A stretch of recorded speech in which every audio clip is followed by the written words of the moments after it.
Right, we are back.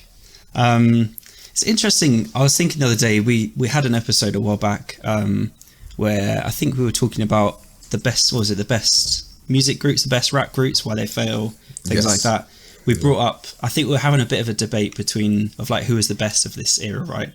Between kind of Brockhampton as like the current ongoing, and then looking back and seeing Odd Future is kind of like the best of that era. When you look at their success and stuff, and like have you looked at it before and seen like Brockhampton down, like their kind of like off kilter vibe comes from Odd Future?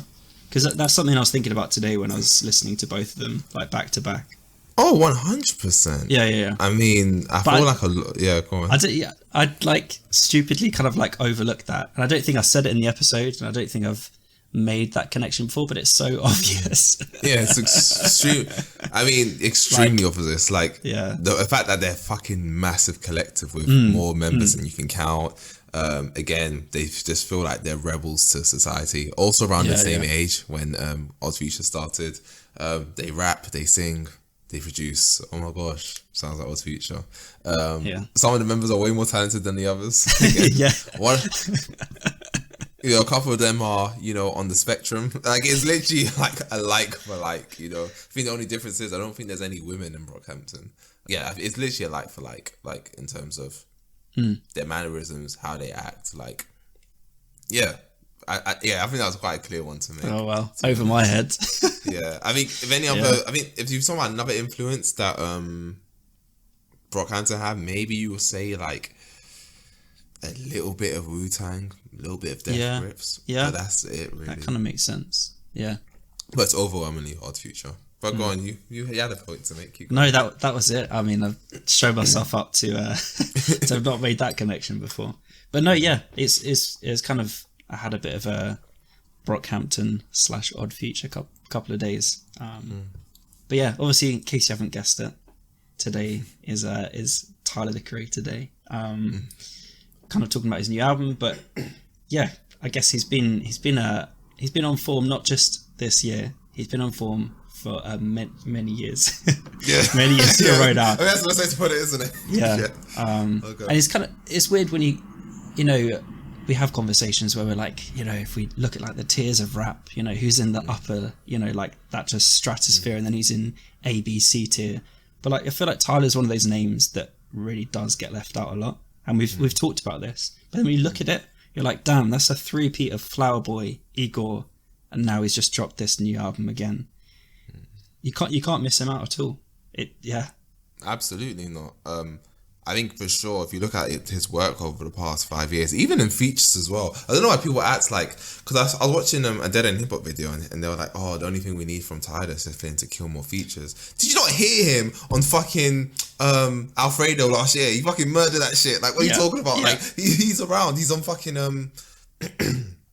Gold Link's album as well. Like, the guy kills features. He's been killing features for a while now. Even I can say that before I even listened to Igor, I was like, damn, Tyler's rapping. Like, do you know what I mean? And I think I listened to Igor before I listened to Flower Boy. So I was like, do you know what I mean? So there's no way you can deny him over the past 2 years. I will say something that, again, our boy Hamza pointed out.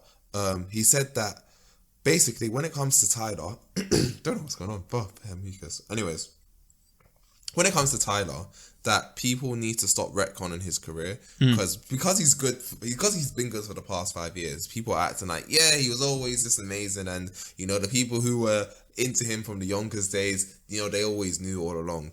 And he's basically saying like people need to stop being being a bit disingenuous and always acting like he was like one of the best rappers out. But he definitely wasn't. That does not mean he couldn't rap. That doesn't mean that, but he wasn't the man he is now, and I think he can even admit that to you. Obviously, he spoke about it a bit on what's called MASSA, so we'll get into that later. But like, it just feels like with maturity and with age, he just kind of, I felt like when he stopped being, I guess it kind of feels like there was a part of him that stopped caring what other people thought about him. Yeah. And really became honest with himself, obviously, in clear things like his sexuality and stuff like that. And I feel like once that was out the way, it was like, that was it. Like I've solved that final piece of the puzzle. Because when an artist is like mad talented, but there's always that something like, oh, like there's something missing, and I felt like he found that something missing. Do you know what I mean? Yeah, so for sure. It's been amazing to see. Literally, like his turnaround is like, fuck, you know, it kind of like gives me like Freddie Gibbs vibes in a sense. It's like, wow, like it was just that one thing you need to fix, and here you are, kind of thing. So, yeah, because Flower Boy was 2017, and then 2 years later, and 2 years later again. Yeah, that's crazy. People are like, yeah, Tyler's released 3 albums since Kendrick released Damn. Damn, that's actually true. Yeah. Yeah, I didn't think about that. I did not think about that. That's kind of crazy, because that was a long time ago. Flower Boy, we were in uni, we were young boys. Yeah, it's true. Damn, Flower Boy was a lot. Damn, that was a different time. Fuck no, I was 21. Anyways, no, do you know what it is? And this is what also you can kind of say that's surprising about Tyler, right? But the thing about Tyler, especially after the success of especially Igor, I'll say, but even Flower Boy to an extent, but especially Igor, I was not expecting a Tyler project this year. I don't think anyone was really, because you just want a Grammy off of it. It's literally been touted as album of the year in most places. It's probably a magnum opus to most people. Like, you can sit on that. Like, people don't like just let their magnum opus ride out. Like, some artists sit on that for like 4 or 5 years, no joke. So I thought, yeah, we'll give this at least 3 years. Do you know what I mean? And again, it is surprising to even think it's been 2 years since Igor, but I think because I listened to Igor in 2020, I believe. So for me, it was like, oh yeah, Igor just came out. But even still, I feel like Igor just came out. Like, you know, it just feels mad recent. But so yeah, even though it is surprising, 3 albums in 4 years, but he could have easily done 2 and it would have been fine. Yeah, really. And the crazy, I think Igor really took me by surprise when I'm thinking back to listening to it for the first time. Because obviously off the success of Flower Boy, you know, there were so many features. I think like probably 80% of the songs had features on there. Such a wide variety as well. That was just like generally a successful album. And then Igor came and just like, I feel like that was just another level. Like that was kind of like the stratosphere. It was a #1 album. Like people like, damn, like this is a different guy. Like, yeah, literally. Like, wow, like he's one of the best rappers. I mean, we'll get on to production and everything with this album later. But yeah, the guy's a one-man band. Yeah, no, he literally is. He literally is. And even I don't even think people saw him as the best rapper after Igor. I just think they saw him as a very creative artist. Because obviously, people go too far on the, he's not even rapping. He does rap on some of the songs. Let's be honest. But again, it doesn't lean on it. Do you know what I mean? It is a lot of like singing and kind of genre bent in terms of R&B as well. So yeah, no, but yeah, it kind of just feels like, damn, like this guy can't really do anything, and he produces for himself. It's like, fuck it, like damn, like that's something that gets me, honestly, the production. So I mean, kind of, we kind of go into it. It's obviously we're going to talk obviously a lot about Call Me If You Get Lost. So you're hyping the production there. Where do you want to start with the production? What is kind of making you in awe of the production of this record? I think I would say one of the first things is just the variety of beats that's on this project. Yeah. If this is a project released by any other artist, I'm going to the track list and I'm looking at how many producers are on this, and I'm expecting at least every song to be made by someone else. Like at the bare minimum. Like we were talking about her last week, she had like 3-4 writers on each song, and we're like, what's going on? But here he's producing these complex like 8-minute songs with like 5 beat switches, and it's just him sitting in the studio. DJ Drama describes it, he's like, yeah, I go to the studio, Tyler's there, it's just him and the mixing engineer. And he's like, and that's the band. Like Tyler will just produce these beats out of nowhere. Did you see that video of him creating Sweet? I haven't, but I will. I need to watch that, because that tune.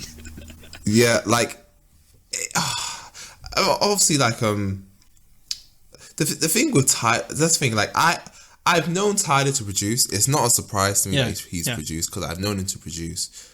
But I didn't know he was this good. Like, what the fuck? Like, bro, like, you should be producing for everyone, man. Like, oh my God. Like,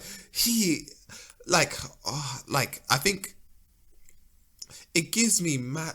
You know what? You can't really compare it to anyone, because obviously, like, this is what I'm trying to say, right? When it's like, I don't know why people think you need better producers to make a good song. You do get people like a Janelle Monáe who need like 100 producers and it's going to sound amazing. You also got people like J. Cole who had you try to make such a big deal that he had producers, and a lot of those beats sounded very generic, to be honest. So it's like, but this guy is one guy. How is one guy? That's what I'm saying. It's one guy. It's one guy.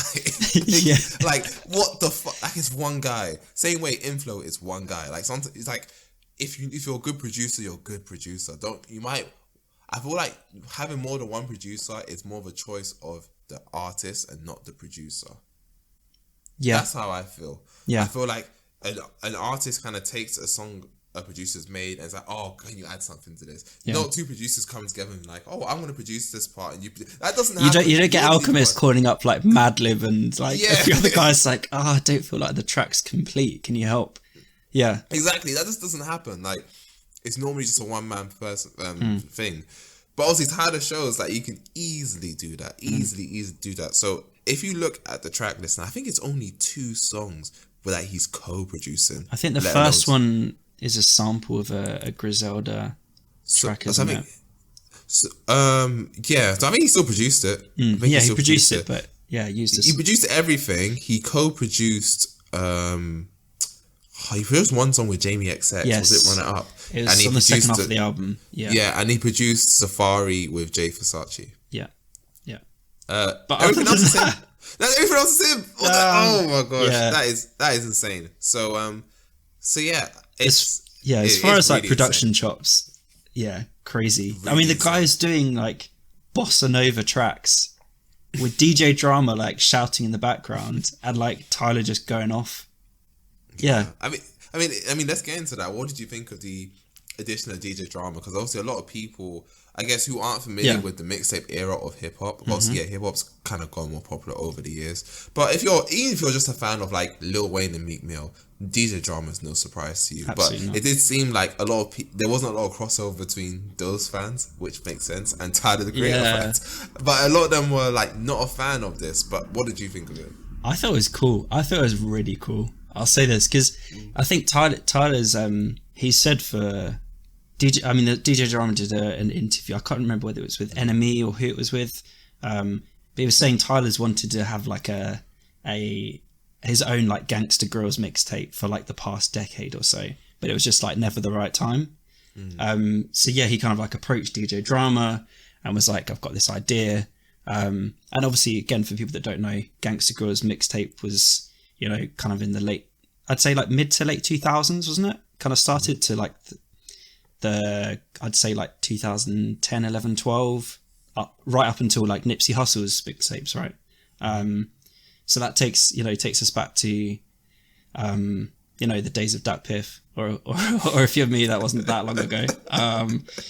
But yeah, I mean, big artists like Jeezy, T.I., Lil Wayne, all of these artists had those kind of like co-signed Gangsta Girls mixtapes. So he's a massive deal, isn't he, for like jumping on a track and his kind of voice like propelling these artists' careers. So I think in that sense, it's like a big throwback and a bit of like I guess like a passion project for Tyler to have DJ Drama on this. And I think it works. I think it works really well. The idea of having a host when you're like this established artist, I think was really cool.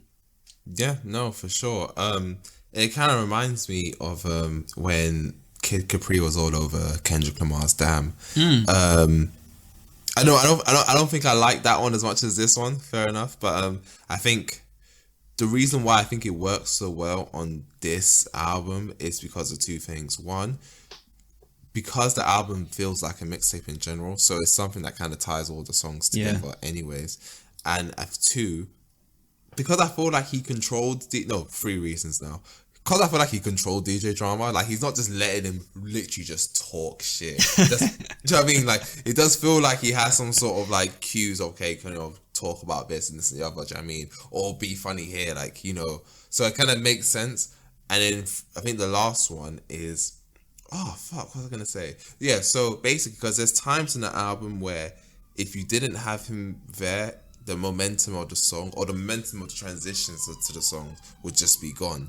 Yeah, So yeah. it's kind of like when Tyler's not really rapping, you got DJ Drama talking. So there's not really like a boring point on the album, and I think that's a large part as to why this album feels so short, because it's so fucking easy to listen to. It's so easy to, like, it's ridiculously easy to listen to, and I think it's because you don't really lose that energy. There's not really a point where you're like, oh damn, I forgot it was on. Like, it just doesn't happen, and I think that DJ Drama is a large part of that. Yeah, I fully agree with all that. Like, it just sounds natural.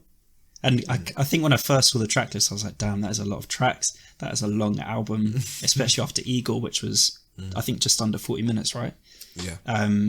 But yeah, it just made sense. To kind of quote from this article again, like, to get a sense of, like, Tyler has this vision already. He's like, he goes into the studio and he's like, yeah, Tyler had an idea already of, like, things I should be screaming and yelling. And I had a few ideas as well. And he's like, and then I'll just, like, go into the booth, and he kind of just does some things and bounces ideas off and sees what happens. So yeah, I think it fully worked. I haven't really seen many of, like, the criticisms of DJ Drama on this. I don't know if you have, and you can kind of give a summary of what people's issues were with it. So I think it's just again, it's not from hip hop heads, of course. It's from a new age fan. So if you frequent Reddit, or if you go on, like, if you go on Twitter as well, if you look at, like, replies to his, like, tweets, I know he had a lot of fucking tweets, but initially when the album came out, a lot of people, so you get the people who are like, who don't listen to DJ Drama, but they're just trying to swing their dick around. It's like, how could you not appreciate DJ Drama? It's like, whatever, fuck you. It's not those people. But I think when people initially heard it, I think a lot of people who don't listen to that type of music were like, this is so loud, like, why is he shouting? Like, it kind of distracts, like, and I get it, because a lot of the times that is the case, because I don't know whether it just makes it cheaper to produce, like, a mixtape or something to have a DJ on it, but a lot of old like, it reminds me of, like, you know, the guy on Nines' old mixtapes that's like, oh, I'd love this song so much more if you weren't fucking on it, but I get why he has to be on it. But it doesn't feel like that this one time. So I think for this one, it's just something they're not used to. Like, again, maybe if they listen to Damn, that's it. Like, most, you know, studio albums don't really come with that. And if hip hop is something you just kind of got into in the last 5 years, then yeah, I understand ish. I think that's it, really. Yeah, so I mean, obviously DJ Drama's on a lot of the tracks, but there are obviously some great features as well. Do you want to kind of start with some of your favourite features on here? I actually didn't listen, so I'm just gonna speak of whatever comes to the heart. Domo, 100%, Fuck Me, and Lil Wayne. I think those are my two favourite. Yeah. So which one do you want to start with then, my friend? Let's go with Hot Wind Blows. Okay. Lil Wayne. So let's talk about Lil Wayne. Of course, we'll get into songs, but let's talk about Lil Wayne. So why is Lil Wayne your favourite feature in this one? I think this is something we'll keep talking about, but, like, I think what makes Tyler so special, particularly on this album as well, is his ability to bring out the absolute best in his feature artists that some of these feature artists I don't necessarily listen to or like a great deal, but he works them in. He, like, brings them into this, you know, into the fold. But, like, he brings them into the studio and kind of brings out the good in them. Like, I know Lil Wayne can be an excellent rapper, but he's very, very inconsistent. But on this, it's sick. Like, he has so many amazing bars, and I don't know why we don't get this all the time. So yeah, he's like Tyler must be some kind of witch doctor. Like, the guys come into the studio and they leave, and you're like, yeah, we've got the best of NBA Youngboy. Like, you're gonna love him. It's like, you know what it is? It's like you know what it is? It's like trying to sell a chair but with 3 legs, but instead of pointing out it has a missing leg, you're like, best 3-legged chair on the market. You know, perfect condition. Like, it's not what about, like, it's still got 3 legs, mate. That's what reminds me of NBA Youngboy. But anyway, let's talk about Lil Wayne, right? So I think they've worked together a couple times before, for sure. I think why this one was just so interesting is that you can tell that he took the beat, or he took the song away, he chopped up the beat, like, he wanted to be super creative with it. It's like he had something to prove, which is crazy, right? Because this is Lil Wayne we're talking about. But, like, even though he's like, I'm gonna take the drum out, I'm gonna slow the beat down, like, and all that, like, it's just that I don't think that was Tyler, but Actually, it could have actually no one else has production credits on this, so it was him. So fucking hell, Tyler. Anyway, so like, just kind of the lines that he's saying when he's like, what's it called, when he's talking about having beef with his baby mama, but he's in the middle of the sandwich. Like, it's like I'm stuck in the middle of a sandwich, like slaughter meat. Yeah. And when he says, "For all this lean will have me see now," I guess they see now. Oh, and then obviously, of course, when he's like, "Wind beneath the wings," there's he's like, eagle underneath my. Was it Wheezy? Yeah, Wheezy the goat. Wind beneath. Oh. It's like literally when I say when Lil Wayne is on, he is on. Like when I say like when he's on, he's like Kendrick Lamar level. No joke. Like that's the thing, but he is mad inconsistent. When he's not on, he's not on that level, is he? Like far from. But when he's on that level, it's like he's better than anyone else that can rap. I'll say that honestly. And this is not even coming from a guy who's a big Lil Wayne fan, but it's the crazy thing doing it over this beat as well. Like there's that like real like flute flutters, like the wind instruments going, and you're like, what is Lil Wayne gonna do on this? And then he comes in kind of slow and just like rides the beat, and then he just like picks it up, and just the speed that he's rapping is crazy. Insane, isn't it? Yeah. Just, I mean, great song. Obviously, Tyler did his thing as well. Like, it's amazingly produced. I just thought it was quite funny that DJ Drama was like, "Yeah, we're out here in Switzerland." You know, some girls feeding me. Geneva. Geneva, yeah. Oh, that's in Switzerland, by the way, if you didn't know. For the Americans. Yeah, literally, only Americans wouldn't know where the fuck Switzerland and Geneva is, but whatever. Because, you know, we actually have a comprehensive education. Say what you want about British education, it's comprehensive. Anyways, yeah, no, it was pretty funny. Like, I think the song's great. Tyler did his thing, but obviously Lil Wayne stole the show. Again, because there's a lot of other interesting features, but I want to give the other Odd Future alumni his props in Domo. What did you think of him on Manifesto? Oof. I thought it was very, very good. It's one of my favorite. It started off being my favorite track, and I think the more I've listened to the album, I've kind of tuned into other songs. But yeah, this worked so well. I don't really know what else to say about this. I think one of the best features on this, probably after Lil Wayne. I don't know. Did you hear that, guys? NBA Youngboy is not the best feature because he sang for 10 seconds. Anyways, continue.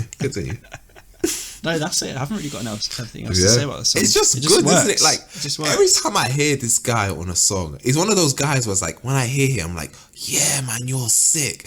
But I never go to the album. Like, every time. Like, no joke, I've probably heard Domo and features for like 6 years now. Every time I hear him, it's like Ty Dolla $ign. It's like when you hear him, it's like, yes, oh my gosh, like you are killing it right now. But you never feel compelled to be like, I need a whole project of this. Let's have what other feature that we have here. Okay, you know what? Let's get out of the way because I did throw some shade in it, like 2 seconds, right?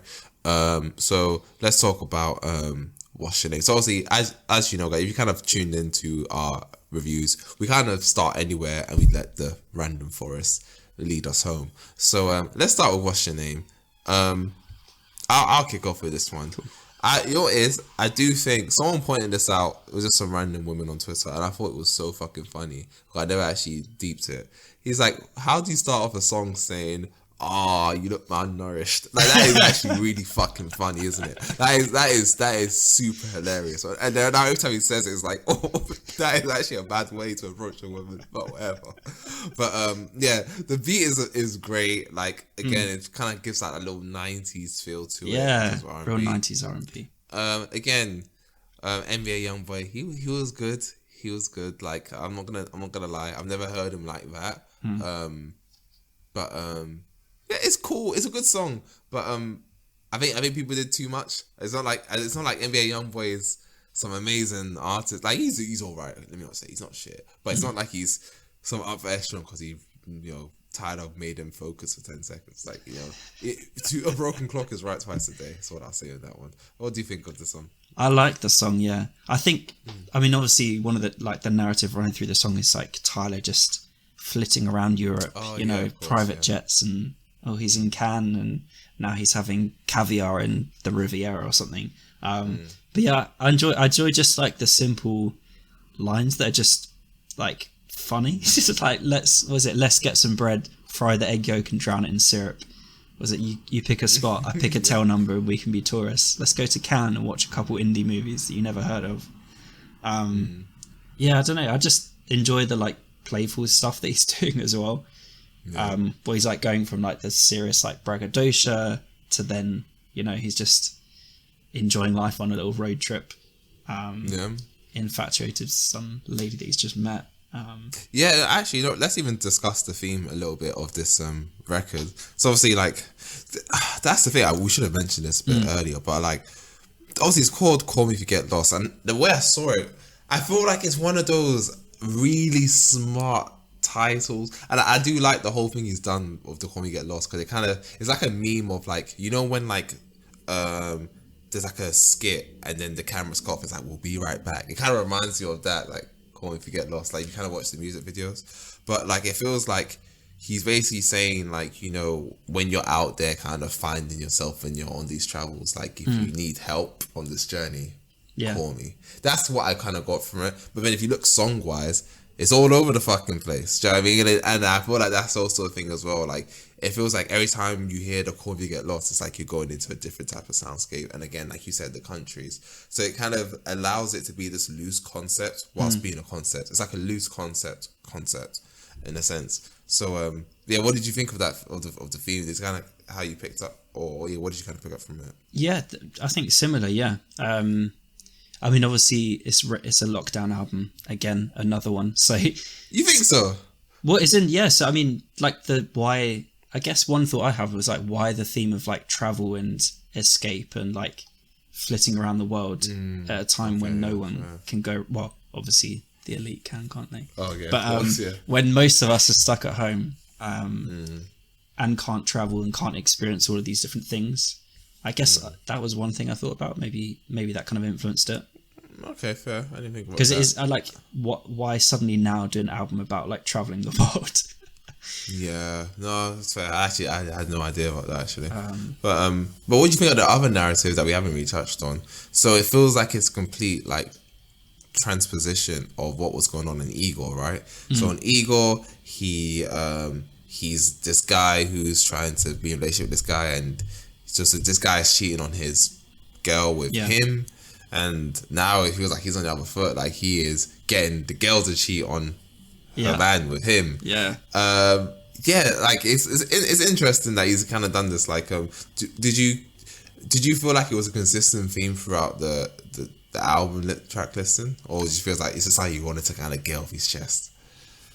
I don't know whether it was like an intentional move, like this is a theme that will run through. But I mean, there are obviously a few songs, and it feels like a shift definitely from IGOR. You got songs, the one we just mentioned, and then there's Wilshire, right? Or Wilshire, I'm sure as they say. But yeah, that's kind of again another like emotional introspective song, and it's again the love interest is a woman who has a boyfriend. So yeah, I don't know if it was a conscious effort to like flip, because he's always given us different facets of himself, isn't he? He's always kind of switching the narrative up. So yeah, I don't know. I could be swayed. There was it's a running narrative. Definitely sounds pissed off about it, man. Like nearly every fucking song or whatever. Okay, cool. So let's talk about how it opened up. So we have Sir Baudelaire and CORSO. So give me your thoughts on these two tracks. Where should we go? Yeah, CORSO I think is, I'm gonna can I have a top 5? CORSO's in my top 5. Yeah, I love that.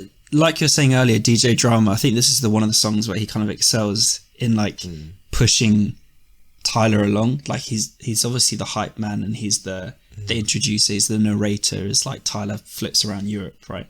But yeah, I just love DJ Drama on this, where he's like kind of hyping it up, being like, go, go, go, go, go. And he's like, I tried to tell ya. And I'm like, it's just, it works so well. And I think this is one of the songs it works best on.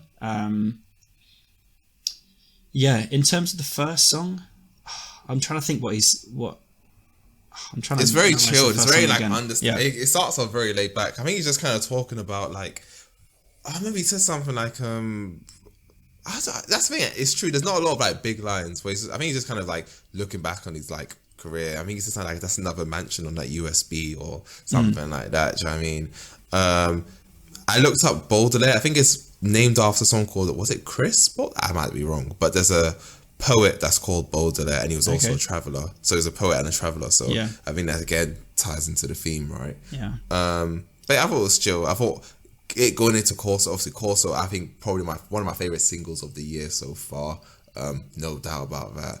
No doubt about that. This song is, I mean, if Lumberjack wasn't fire, this song is fucking sick, man. Oh my gosh, like, bloody hell, like, what is he eating? Like, what is he actually eating? Like, fuck it. Like, he has so many funny lines, and I think this is the difference between old Tyler and new Tyler. He's funny and he's mature at the same time. So it's like he hasn't lost that, but he's not like, oh, I'm tired of it. Like when he said he ain't talked to his bitch in 3 days, it ain't gotta be this way, I'm down for the threesome. It's like, that's just funny, isn't it? That's just like, do you know what I mean? He's kind of playing on the fact that, yeah, like, you guys, you know, if you know, you know, like, I've spoken about this. He's kind of like taps into like, oh, you know, my fans, yeah, you know, yeah, like, do you know what I mean? And even just kind of like how the beat kind of like breaks open in the final verse. What's it called?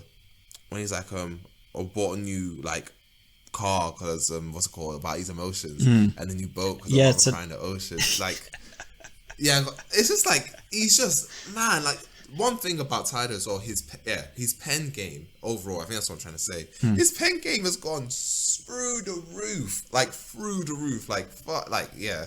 That's I think if you look from Flower Boy to Igor to now, like, I say even compared to Igor, I feel like this is better songwriting than Igor. I think people do get lost in the whole Igor is different, and that's what makes Igor great in that regard. But this is some of the best songwriting I've ever heard from Tyler. Like, straight up. So yeah, I think CORSO, again, it's just a banger. Same with Lemonhead, really. Let's just get into that. What's your thoughts on that? Yeah, well, no, I was actually going to say before, in case I lose my train of thought, I guess the concept of the album, Traveling, it kind of reminded me of, like, I think it was like 18th, 19th century, like a lot of Americans who were pretty wealthy. I don't know if it was English people as well, but definitely Americans who were like upper middle class, upper class. When they kind of got to like 18, 19, they would go on like some kind of like self-discovery trip. It was called like it was called the Grand Tour, and they would like go around Europe and kind of like take in art and literature and culture and that kind of stuff. And that was like a rite of passage kind of thing.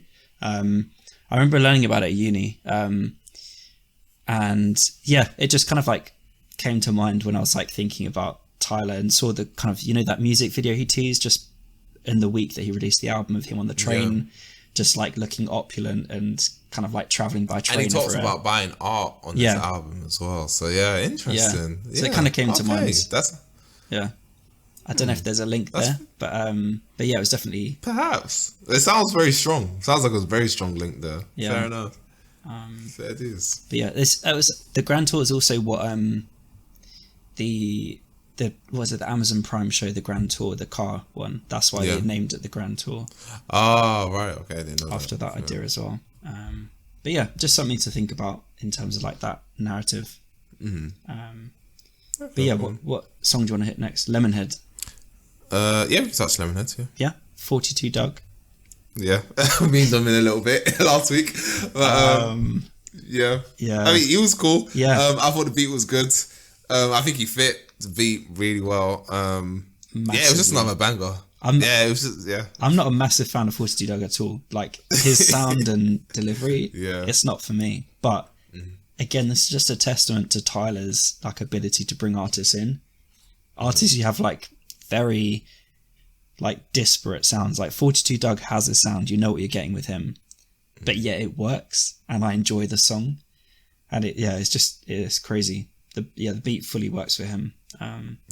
Yeah, I mean, not much else to say on that one. Like, yeah. But what do you want to touch on? Another Juggernaut. Okay, let's go there. Cool. Okay. Okay, cool. Go on. You got a little. Go on. You hit us first then. Okay, cool. Do you know what it is? There's so many things when I heard this song. I've heard the song quite a few times, right? Everyone who I thought was rapping or singing wasn't rapping or singing. Yeah. So when it starts off, I was like, oh, this is really slow. Like, this is really like weird. I mean, it just kind of goes into it like really hard, and I really thought that was Schoolboy Q at the start. It's just Tyler. What the fuck? And then it made me think, damn, should have brought Schoolboy on this. Like, he would have killed this. He would have killed this. Oh my gosh. So yeah, and then even the chorus, I thought that was Pharrell. It's Genius says it's Tyler, but I still feel like it's Pharrell. Like, that sounds like Pharrell to me. But yeah, I mean, again, funny lines. I'm so motherfucking dead ass. I need some Timberlands. That is such a good line. Do you know what I mean? Like, that is a good line. Again, Uzi Vert was Uzi Vert. I mean, I thought Pharrell had a better verse than him, to be fair. When he said, bought the LaFerrari only for one thing, catching dust. Oh, okay, I see you. You know what I mean? Like, I like that. I'm not gonna lie. That's one of my favorite Ferraris. So, yeah. There we what go. do you think of the song? Yeah, no, I liked it. I think, again, if anyone's going to bring the best out of Pharrell on a Pharrell feature, it's gonna be Tyler. That has to be said. Yeah. Like, when you think of Pharrell features, I mean, damn. We talked about him a few weeks ago with the Konnichiwa one. Like, that was a miss. Yeah. He's been on. He was on Little Uzi Vert's 2017 project as well. He's been on a couple of other. He's on an album this year. It was. Then we need to compile a list of top worst rap names, but this guy's on it. Moneybag Yo, he's on that project. He sounds hella uninspired as well on there. But yeah, Pharrell sounds good on this. He sounds really good on this. He does. He actually does. I'm not gonna lie. It's probably one of my favorite Pharrell features since All Right. Probably since All Right. That's it, really. Yeah. Yeah, like he's not good on features. So, I mean, He's not. But yeah. I was gonna say, like, because we mentioned Pharrell. Did you kind of read anything or hear anything about the way that kind of Tyler was inspired by Pharrell, not just for this album but for Odd Future? No, he mentioned it a little bit on Massa, which we can talk about. Yeah. But I don't know the relation. I don't know the nature of their relationship. But I just personally assume that Pharrell is just tapped into anything hip hop. Like, yes. I don't know anyone who doesn't like this guy or doesn't want to work with this guy. Yeah. So I just feel like he's very flexible in that regard. I haven't heard anything.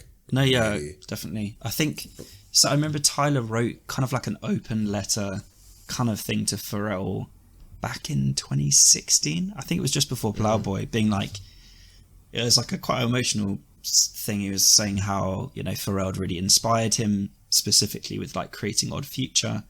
And yeah, like Pharrell's 2006 album. Don't tell me the name's going to escape me now. I've been listening to it all day long. Let's see. Oh, in my mind. Okay, sorry. Okay, yeah. Okay. But yeah, that's DJ Drama kind of picked up on that as well and was like, yeah, like Tyler's massively inspired by this album and kind of wanted to have, wanted to kind of incorporate elements of that. And I haven't yet drawn the links between the two, but apparently they're there for the discerning ear. I mean, sometimes inspiration just means, you want to work harder. I mean, sometimes if people look at inspiration, they think it's like a direct one-to-one. Yeah. It's not always the case, but nah, fair enough. But yeah, I haven't heard anything of that prior to that. But again, like as he mentions it on Massa, which I want to get into next. Crap. Holy shit, man! Crap. Like, mate, like that's the thing. I'll say this right now because again, we might not even get through every song. I don't know if there's a bad song in this album, straight up. I'm not saying every song is my favorite or anything like that. Yeah. But this album just doesn't miss. It doesn't miss. Literally, I think the only song I would say, you know what? Maybe not. It's maybe Sweet. And people like Sweet. So it's like... Just the first part of that song? Yeah. Okay. Just Sweet, yeah. That's it. Like, that's literally it. Like, this album don't miss. So let's just get out of the way. But Massa is so like, you know, he's literally talking about basically do what you do, that's your luxury and all that. I mean, he says, my passport's the most valuable thing, and it just kind of cuts off because obviously he's starting to talk about, you know, being free, and then he's talking about not being free, and it's like, oh my gosh. And this bloody the first verse is just so good. He's like, got too much respect, I wash my hands before I piss. Yeah, and then he says something like, I don't come from money, they deny it, since I don't mirror the stereotypical products of my environment. It's like, my... This, I think for like, just flat out bars, I don't know if there's a better song He's like, I don't know, tug of war with X and Y feel like a custody battle. Ooh. Felt like the boat going down. It felt like I'm missing a paddle. And the way he delivers them as well. Because the beat is so smooth.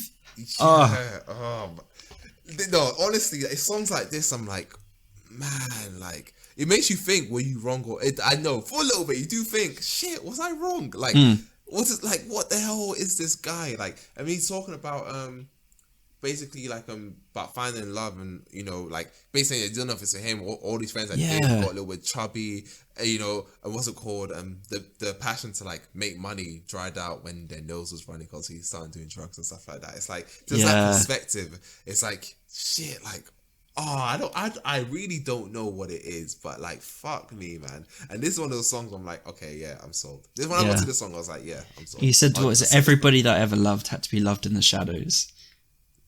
As well, just another gem. But no, I think this song, just the nonchalant delivery at the beginning, coupled with the fact that production's just smooth. So good, like it doesn't sound cheap. But when someone produces for themselves, it does come across a little cheap because it's like everything's in house. Nothing about this album sounds cheap at all, like at all. So stuff like this, I'm like, fucking hell, man, like. Yeah. Well, it sounds like he has a tight relation. Well, DJ Drummer's like, it's just him and the mixing engineer. So it sounds like they're like fully bonded, like at the hip.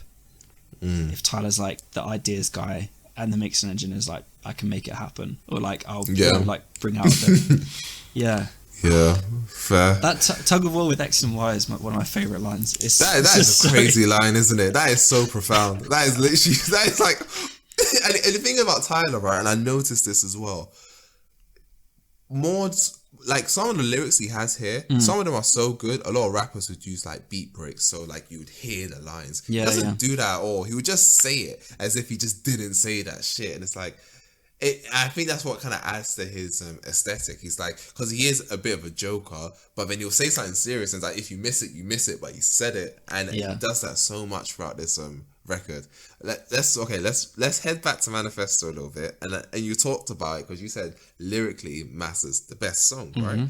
I don't know if that's the case. I think Manifesto takes it for me because that intro was just when he says like that in your religion you're just following your mammy, she followed your granny, she obeyed master, like the stuff he's saying in that intro. I just need to keep going because so many fucking quotables. When he's like, what's it called? Questions, is holes in them stories. Is it holes in your blessings? Yeah, I'm bold with the message. I know I ain't got an answer. But I ain't gonna cheerlead with y'all just to be a dancer. I'm a groove to my own drums. Sunlight in my shadow, baby. Move till my soul comes. Let them serpents rattle, baby.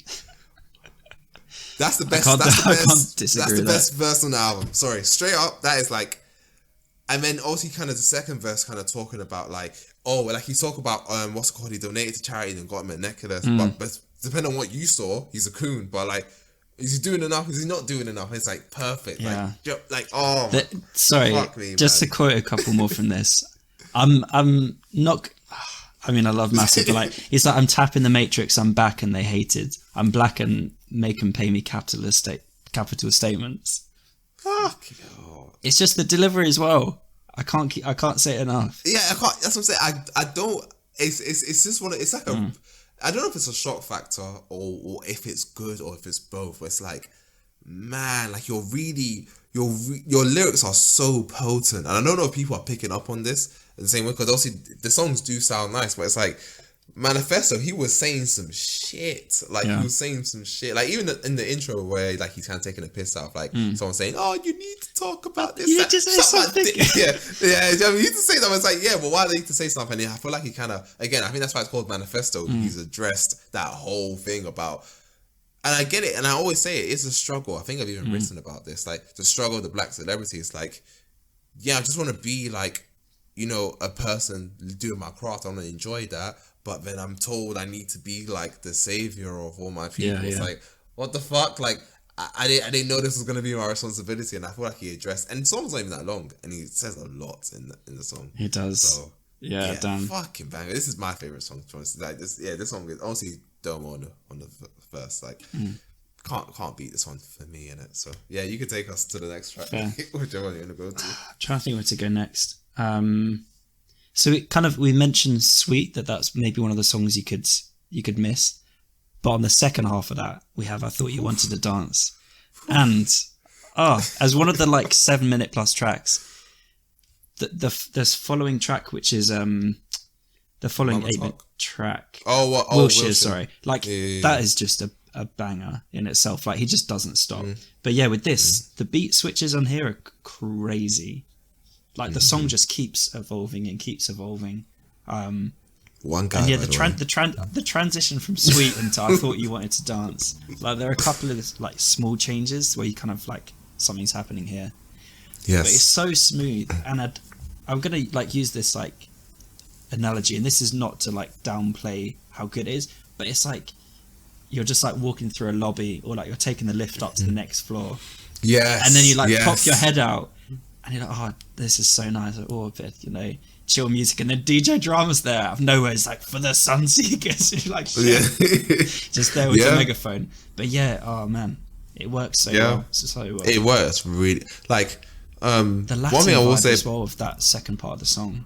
Yes, I've got really like Caribbean vibes. Like I'm in Montego Bay, sipping out of a fucking coconut or something. Whoever Fana Hughes is, oh my gosh, he can sing. Fuck you know, the harmonies on this song. Oh my gosh, this song's so good. But let me talk about Sweet a little bit, right? Because one guy I'm not really too hot on. Yeah, I'll say it. One guy I'm not too hot on is Brent, right? I'm not really a fan of Brent Fires like that. I think he's okay. I think Sweet is definitely more of a throwback to the IGOR days. Yeah. Do you know what I mean? In terms of like the way he's auto-tuned his voice and stuff like that. But I couldn't even tell it was Brent singing for like that 4 bar, because him and Tyler sound so similar on the song to me. But man, he sang. That boy sang. He did. I'm not gonna lie. That boy sang. We'll give it to him when it's due. I'll give it to him. I'll give it to him when it's due. But yeah, no, he did good. But I Thought He Wanted to Dance. No, sorry, that song, and again the transition, like you said, is so seamless. Again, I don't know how he's doing this by himself. Like it's so like you. Again, and I think what you need to understand, there's 2 songs that span over like 7 minutes, damn near 8 minutes, and they're both not boring. You can arguably say they're one of the best songs on the record, arguably, and that is just rare to say, right? It's just rare that there's 2 long ones and they're both like, oh my gosh, yeah, I'll listen to them both. But yeah, I Thought We Wanted to Dance. It's just I need to listen to Fana Hughes, man. I don't know who she is, but mate, that song, I really really like that song. Yeah. There's the line that I think it was verse 2.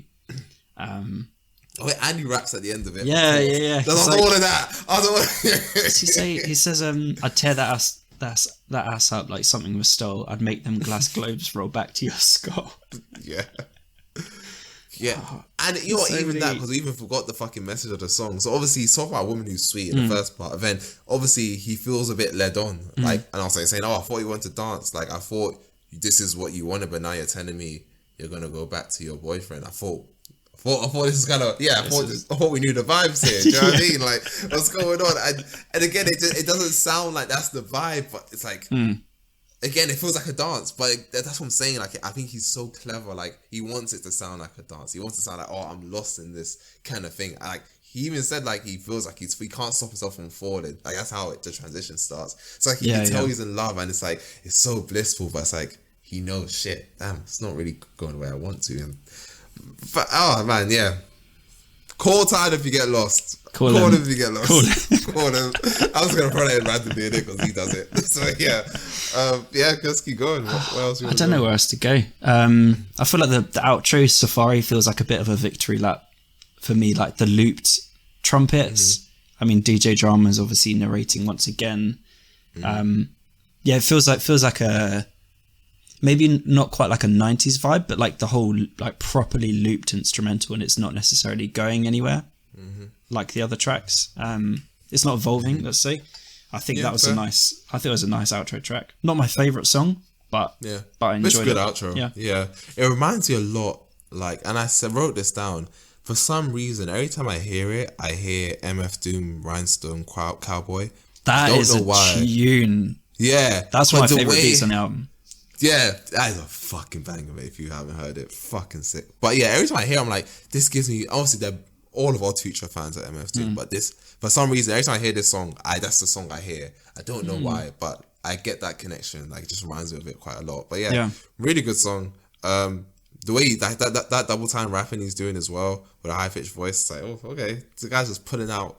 Kind of go to see that DJ Drama says something like the only thing we haven't traveled through is time, and then obviously it feels like his voice is literally traveling through this, like, I don't know, this weird time portal. Like, yeah, crazy stuff, man. Crazy. Obviously, Lumberjack's to the banger. I know you shitted on it. No, I'm with it now. I'm with it now. It took me a while. This song does not get old. This song is so hard. Yeah. Like, I feel like Tyler literally has like 2 or 3 of the top 5 rap singles this year. Like, no joke. Because call me Lumberjack because I wish a nigga would. Stop it. This song is too good. It's so fucking good. Like, oh man, yeah.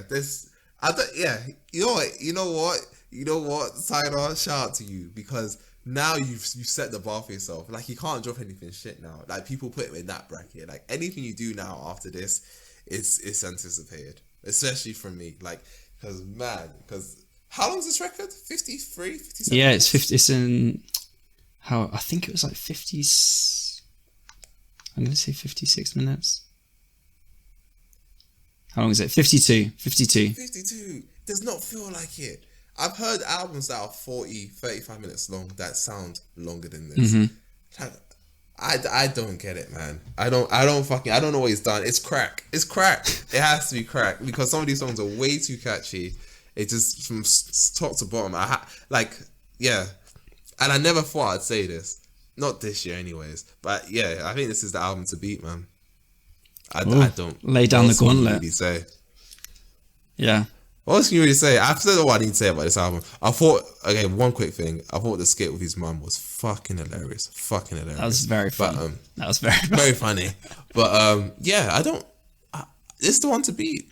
I don't see it for any other album so far.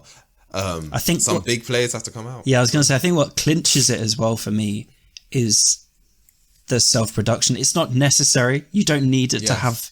But it's a nice to have. Even if all of these beats were just as good and someone else produced them, that's fine. We'd still say the same thing.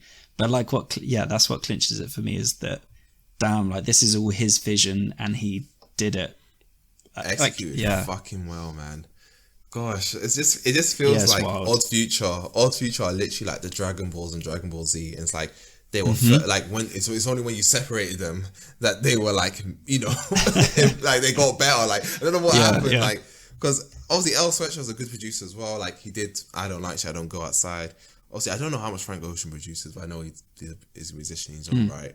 The Internet, they've always had decent production. You know, especially they've gotten better for sure.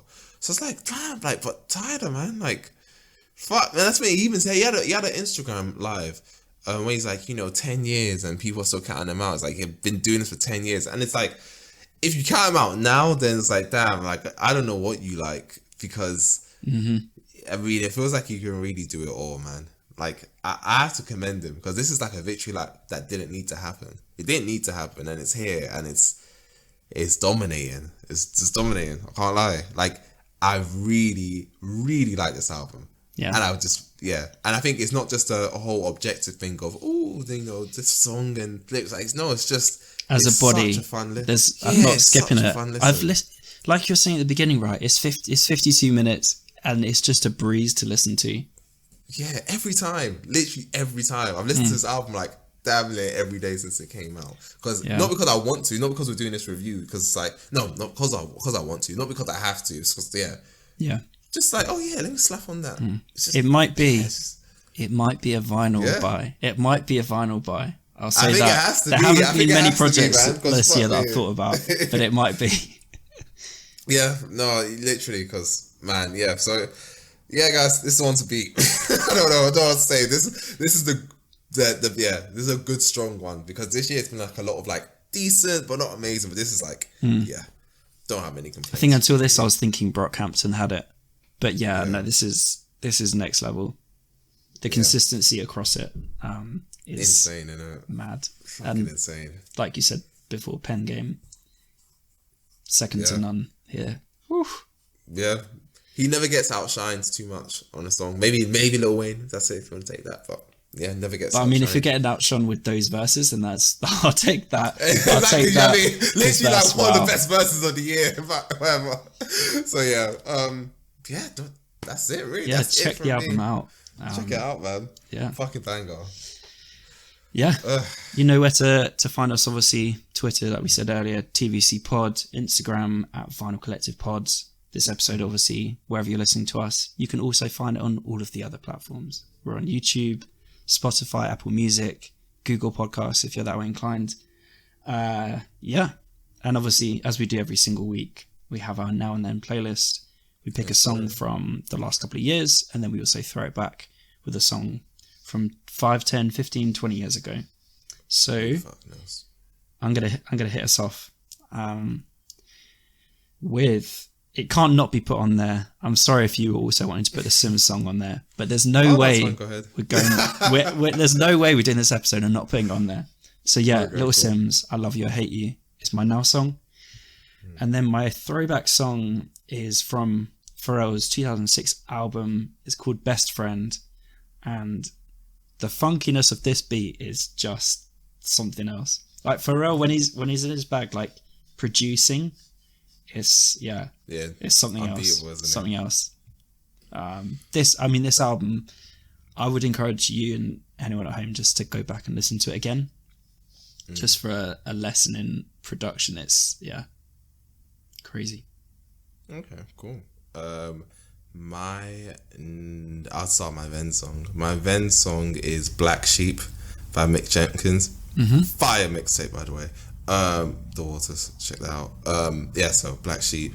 And my now song, there's a lot of songs to choose from. I'm just trying to think. Obviously you took a good one, but I think there's a couple more that I can touch into. Man, what the fuck? What am I thinking of? Sorry, give me 1 second. I feel like there's a song on the tip of my peripheral that I'm just not getting. Actually no, I'll go with Jealous by Mahalia featuring Rico Nasty. Cool, good song. That's it. Yeah, Tyler's great, guys. Go and check him out. We'll see you guys. We'll see you guys next week. Yeah, bye for now.